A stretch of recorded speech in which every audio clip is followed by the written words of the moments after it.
दोस्तों, आज हम बात करेंगे उस कानून की जिससे भारत के इतिहास में सबसे सशक्त, सबसे सेंसिटिव और सबसे बहुचर्चित कानूनों में गिना जाता है ST/SC एक्ट, यानी अनुसूचित जाति और अनुसूचित जनजाति अत्याचार निवारण अधिनियम।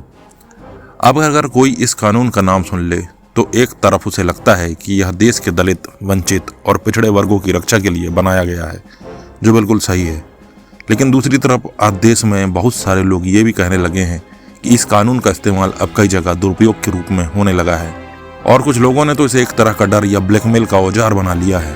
तो आइए इस पूरे मुद्दे को समझते हैं, शुरू से लेकर आज तक क्यों ये कानून बना और आज इसके साथ क्या हो रहा है। दोस्तों, भारत का समाज हजारों साल पुराना है और सच यह है कि इसमें जाति आधारित भेदभाव लंबे समय तक मौजूद रहा।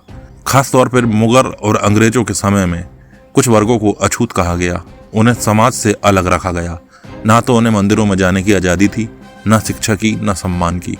गांवों में तो हालात इतने बुरे थे कि अगर कोई दलित वर्ग का इंसान ऊंची जाति के इलाके में चला गया तो उसे अपमानित किया जाता था, कभी कभी पीटा भी जाता था। आज भले ही हम 21वीं सदी में हैं, लेकिन उस वक्त ये हकीकत थी कि सामाजिक न्याय और बराबरी सिर्फ किताबों में थी, जमीन पर नहीं।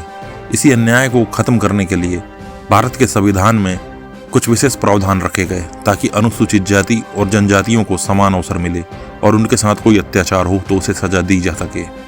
पर जैसे जैसे देश आगे बढ़ा, सामाजिक बदलाव आया, फिर भी कुछ जगहों पर भेदभाव जारी रहा। इस बार छोटे छोटे झगड़े भी जातिगत अपमान में बदल जाते थे। इसलिए 1990 में सरकार ने बनाया ST/SC एक्ट। यह कानून बना ताकि कोई भी व्यक्ति किसी दलित या जनजातीय नागरिक का अपमान या उत्पीड़न न कर सके। इस कानून में बहुत सख्त प्रावधान रखे गए। मामूली सी शिकायत पर भी गिरफ्तारी, जमानत न मिलना और आरोपी को तुरंत जेल। यह सब इसलिए ताकि कोई भी ऊंची जाति या प्रभावशाली व्यक्ति डर में रहे और अत्याचार करने की हिम्मत ना करे। उस समय इसका उद्देश्य बिल्कुल पवित्र था, दलितों को न्याय और सम्मान दिलाना। और यह भी सही था क्योंकि तब समाज को झकझोरने के लिए सख्ती जरूरी थी। लेकिन दोस्तों, वक्त के साथ चीज़ें बदली। कानून तो वही रहा, पर उसका इस्तेमाल अब हर जगह न्याय के लिए नहीं बल्कि कभी कभी व्यक्तिगत फायदे के लिए होने लगा। कई मामलों में देखने को मिला कि जहाँ पहले अत्याचार सच में होते थे, अब कुछ लोग हर छोटे विवाद या झगड़े को भी जातिगत अत्याचार का नाम देने लगे। उदाहरण के लिए मान लीजिए किसी गांव में दो लोग हैं, दोनों के बीच जमीन या पैसे का झगड़ा है। एक व्यक्ति अगर ST/SC वर्ग से है, दूसरे नहीं, तो कई बार झगड़े के बाद सीधा केस दर्ज हो जाता है। उसने जाति सूचक शब्द कहा, अपमान किया या मारपीट की। अब पुलिस के पास जैसे ही ऐसा केस जाता है, बिना जांच की गिरफ्तारी कर ली जाती है, क्योंकि कानून यही कहता है कि पहले गिरफ्तारी बाद में जांच। अब जरा सोचो, अगर वह आरोप झूठा हुआ तो जिस पर आरोप लगा उसकी इज्जत, उसका परिवार, उसकी नौकरी सब बर्बाद हो जाता है। समाज में उसे अपराधी की तरह देखा जाता है, भले ही वह निर्दोष क्यों ना हो। ऐसे हजारों केस हर साल दर्ज होते हैं जहां बाद में जांच में पता चलता है कि मामला असल में व्यक्तिगत दुश्मनी या पैसे की उगाही का था। साल 2018 में देश की सुप्रीम कोर्ट ने खुद कहा था कि इस कानून का दुरुपयोग हो रहा है। कोर्ट ने आदेश दिया था कि किसी भी व्यक्ति की गिरफ्तारी से पहले एक प्रारंभिक जांच होनी चाहिए ताकि निर्दोष लोग परेशान न हो। लेकिन उस फैसले के खिलाफ कुछ संगठनों ने विरोध किया और सरकार पर राजनीतिक दबाव बढ़ा। नतीजा ये हुआ कि कुछ ही महीनों बाद संशोधन करके फिर से सीधी गिरफ्तारी का प्रावधान लौटा दिया गया। यानी कोर्ट ने कहा पहले जांच करो फिर गिरफ्तारी करो, पर सरकार ने कहा नहीं, पहले गिरफ्तारी बाद में जांच। अब इससे क्या हुआ? कई जगह लोग डर में जीने लगे, खासकर सरकारी कर्मचारी, शिक्षक, अफसर, क्योंकि अगर किसी ने किसी से सख्ती दिखाई और वह व्यक्ति ST/SC वर्ग का निकला तो वो शिकायत कर देता है कि उसने जाति को लेकर अपमान किया। परिणाम, बिना सबूत, बिना जांच सीधी गिरफ्तारी, और बाद में केस फर्जी निकलता है, तब तक बदनामी हो चुकी होती है। अब दोस्तों, यहाँ सबसे गंभीर पहलू आता है। कानून जो सुरक्षा के लिए बना था, कई जगह पैसे कमाने का जरिया बन गया। कई बार सुना गया है लोग पहले धमकी देते हैं, 10 लाख दो नहीं तो ST/SC एक्ट में केस कर दूंगा। अब सोचो, अगर आप ईमानदार अफसर या व्यापारी हैं तो डर के मारे आप समझौता कर लोगे, क्योंकि एक बार केस लग गया तो जमानत मुश्किल, नौकरी खतरे में और समाज में इज्जत मिट्टी में। कई बार तो झगड़ा जमीन या ठेके का होता है, पर केस बनता है जाति के अपमान का। कुछ लोग सच में इसे पैसा उगाही का धंधा बना चुके हैं और यही असली समस्या है, क्योंकि कुछ की गलत हरकतों की वजह से पूरा कानून और असल पीड़ित दोनों बदनाम हो जाते हैं। अब इसका असर सोचो, जब झूठे केस बढ़ते हैं तो समाज असली पीड़ितों पर शक करने लगता है। जो लोग सच में उत्पीड़न झेल रहे हैं उनकी आवाज भी कमजोर पड़ जाती है। लोग कहते हैं पता नहीं सच बोल रहा है या ब्लैकमेल कर रहा है। यानी कुछ झूठे केसों की वजह से हजारों असली पीड़ितों का विश्वास भी टूट रहा है। यह सबसे बड़ा अन्याय है। अब ये सिर्फ कानून का मसला नहीं है, ये समाज के ताने बाने को भी कमजोर कर रहा है। ऊंची और नीची जाति की दीवारें जो धीरे धीरे गिर रही थी वो अब फिर से खड़ी होने लगी हैं।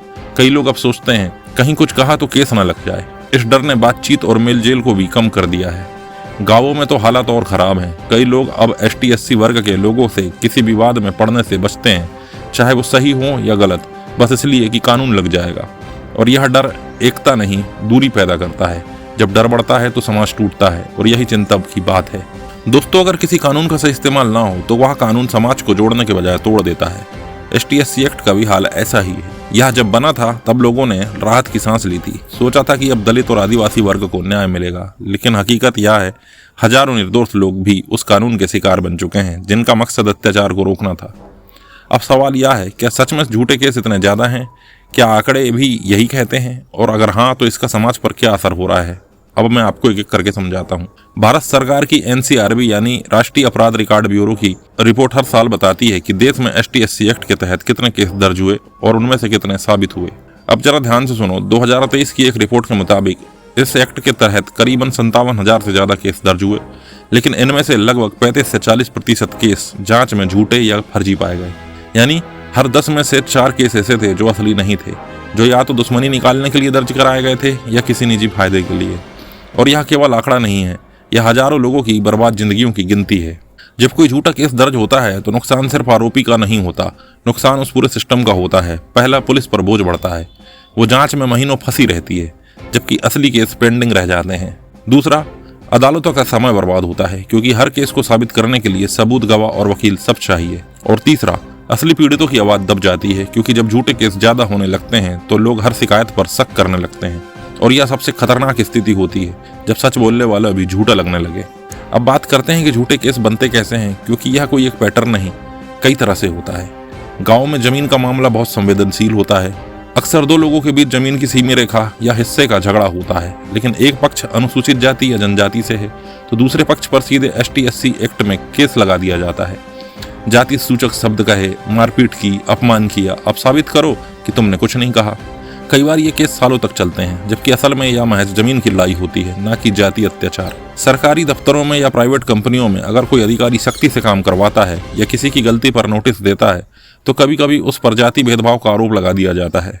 कई ईमानदार अधिकारी सिर्फ इसलिए सस्पेंड हो जाते हैं क्योंकि किसी ने झूठा आरोप लगाया कि उसने मुझे जाति से जोड़ा। जांच होती है, महीनों तक दफ्तर का माहौल बिगड़ा जाता है और अंत में मामला झूठा निकलता है, पर तब तक उस अफसर की छवि मिट्टी में मिल चुकी होती है। गांव में पंचायत चुनाव या राजनीतिक खींचतान के समय यह कानून एक बड़ा हथियार बन जाता है। अगर किसी उम्मीदवार ने विरोध किया या कोई नेता किसी के खिलाफ बोल गया तो तुरंत उसके खिलाफ केस कर दिया जाता है। उद्देश्य होता है उसे डराना या चुनाव से दूर करना। कुछ लोग इस कानून का इस्तेमाल सीधे पैसे कमाने के लिए करते हैं। पहले धमकी दी जाती है, इतना पैसा दो नहीं तो केस कर दूंगा। डर के कारण लोग समझौता कर लेते हैं, क्योंकि एक बार केस लग गया तो इज्जत चली जाती है। इन सब कारणों से अब यह एक्ट सिर्फ एक कानून नहीं बल्कि कुछ लोगों के लिए धंधा बन चुका है। अब सोचिए, जब किसी निर्दोष इंसान पर झूठा केस लगता है तो वो सिर्फ अदालत या पुलिस का सामना नहीं करता बल्कि पूरे समाज का सामना करता है। लोग बातें करते हैं, घर वाले तनाव में रहते हैं, बच्चे स्कूल में सवालों का जवाब देते हैं, तुम्हारे पापा पर केस क्यों लगा। इज्जत, सम्मान, आत्मविश्वास सब टूट जाता है। और सबसे बड़ा दुख यह होता है कि वो जानता है मैंने कुछ गलत नहीं किया। दूसरी तरफ असली पीड़ितों को भी इसका खामियाजा भुगतना पड़ता है, क्योंकि जब झूठे केसों की चर्चा ज़्यादा होती है तो समाज यह मानने लगता है कि हर केस झूठा होगा। यानी कुछ लोगों की गलत हरकतों की वजह से पूरे समाज में संदेह की दीवार खड़ी कर दी जाती है। अब कोई खुलकर न्याय की बात नहीं कर पाता। भारत की कई अदालतों ने इस एक्ट के दुरुपयोग पर टिप्पणी की है। 2018 में सुप्रीम कोर्ट ने कहा था इस कानून के तहत बिना जांच गिरफ्तारी निर्दोष लोगों के अधिकारों का हनन है। कई हाई कोर्ट्स ने भी माना है कि झूठे केसों की संख्या बढ़ रही है और इसकी जांच जरूरी है, लेकिन फिर भी राजनीतिक दबाव और सामाजिक विरोध के कारण इन टिप्पणियों को गंभीरता से नहीं लिया गया। आज हालत यह है कि अगर कोई झूठा केस भी साबित हो जाए तो झूठा आरोप लगाने वाले के खिलाफ कोई सजा का प्रावधान नहीं है। यानी जिसने किसी की जिंदगी बर्बाद की वो बिना किसी डर के बाहर घूमता है। यही वजह है कि लोग अब खुलकर कहने लगे हैं कानून डर नहीं, इंसाफ का जरिया बनना चाहिए। भाई, सबसे खतरनाक असर तो रिश्तों पर पड़ा है। गांव, दफ्तर, स्कूल, अब हर जगह एक अनकहा डर है। लोग बोलने से पहले भी 100 बार सोचते हैं, मजाक करने से भी डरते हैं कि कहीं कोई बात जाति से जोड़ ना जाए। जहां पहले लोग खुलकर मिलते जुलते थे वहां अब जाति दूरी बढ़ती जा रही है। कई बार किसी दलित भाई के साथ झगड़ा करने में भी लोग कतराने लगे हैं, क्योंकि डर है कि कहीं एक्ट न लग जाए। पर सोचो, क्या ये डर समाज को जोड़ रहा है या तोड़ रहा है? कानून का मकसद डर पैदा करना नहीं था बल्कि सम्मान और बराबरी देना था, लेकिन आज कई जगह डर ने संवाद खत्म कर दिया है। और जब बातचीत खत्म होती है तो समाज में दीवारें खड़ी हो जाती हैं। मीडिया ने भी इस मुद्दे को कई बार उठाया। टीवी डिबेट्स में, अखबारों में कई बार लिखा गया ST/SC एक्ट का गलत इस्तेमाल हो रहा है। लेकिन राजनीतिक पार्टियां खुलकर इस पर बात नहीं करती, क्योंकि उन्हें डर होता है कि कहीं वोट बैंक न नाराज हो जाए। जनता के बीच दो हिस्से बन चुके हैं, जो कहता है कानून जरूरी है और दूसरा जो कहता है कानून का दुरुपयोग बंद होना चाहिए। पर असल सच्चाई इन दोनों के बीच में है। कानून जरूरी है, लेकिन संतुलन भी जरूरी है। कई केसों में निर्दोष लोगों ने आत्महत्या तक कर ली है, क्योंकि उन पर जो आरोप लगे वो इतने गंभीर थे कि समाज ने उन्हें अपराधी मान लिया। सोशल मीडिया पर नाम फैल गया, घर वाले ताने देने लगे, और जब सालों बाद केस झूठा साबित हुआ तब तक सब खत्म हो चुका था। कानून का उद्देश्य न्याय देना था, लेकिन जब न्याय की प्रक्रिया ही किसी की जिंदगी बर्बाद कर दे तो वह भी अन्याय ही कहलाता है। क्या इससे दलित समाज को भी नुकसान हुआ है, आप सोच रहे होंगे। बिल्कुल हुआ है, क्योंकि झूठे केसों ने असली पीड़ितों की साख को कमजोर कर दिया है। जो लोग सच में उत्पीड़न झेल रहे हैं, अब उन्हें सुनने वाला कम हो गए हैं। लोग सोचते हैं पता नहीं ये केस सच है या पैसे के लिए किया गया है। यही सबसे बड़ा दुर्भाग्य है कि कुछ लोगों की गलत हरकतों की वजह से पूरे समुदाय की विश्वसनीयता पर सवाल उठ रहे हैं। आज हम एक ऐसे दौर में जी रहे हैं जहाँ डर दोनों तरफ है। दलित समाज को डर है कि अगर ये कानून कमजोर हुआ तो फिर अत्याचार शुरू हो जाएंगे, और बाकी समाज को डर है कि कहीं झूठे केस में फंसा ना दिया जाए। अब सोचो, जब कानून डर की नींव पर खड़ा हो जाए तो समाज में भरोसा कहाँ बचेगा। आज बहुत से सरकारी दफ्तरों में, स्कूलों में, पंचायतों में या पुलिस विभाग में एक बात सुनने को मिलती है, भाई ज्यादा कुछ मत बोलो, ST/SC एक्ट लग जाएगा। मतलब अब अधिकारी अपने जूनियर पर सख्त कार्रवाई करने से डरता है, शिक्षक किसी छात्र को डांटने से डरता है, कर्मचारी किसी सहयोगी से बहस करने से डरता है, क्योंकि किसी भी पल बात को जाति टिप्पणी बनाकर केस दर्ज करा दिया जाता है। इस डर ने सिस्टम की रीढ़ तोड़ दी है। जहां पहले अनुशासन और जवाबदेही थी, अब वहां संवेदनशीलता के नाम पर चुप्पी है। कई ईमानदार अफसर जिन्हें काम से मतलब था, वो अब बोलते ही नहीं, क्योंकि उन्हें पता है कि अगर गलती से भी किसी को ठेस पहुंच गई तो कोर्ट कचहरी के चक्कर लगेंगे। जरा सोच के देखो, जहां कानून सुरक्षा कवच बनने आया था, वो आज तलवार बन गया है जिसे हर कोई बचना चाहता है। कानून का असली उद्देश्य डर पैदा करना नहीं, भरोसा पैदा करना होना चाहिए। ऐसा भरोसा कि अगर कोई दलित या आदिवासी सच में पीड़ित है तो उसे न्याय मिलेगा, और अगर कोई झूठा आरोप लगाता है तो उसे सजा भी मिलेगी। जब दोनों तरफ के लोग कानून को सुरक्षा कवच की तरह देखेंगे, तभी समाज में संतुलन आएगा। न्याय का मतलब किसी एक को गिराना नहीं होता, बल्कि दोनों को बराबरी पर लाना होता है।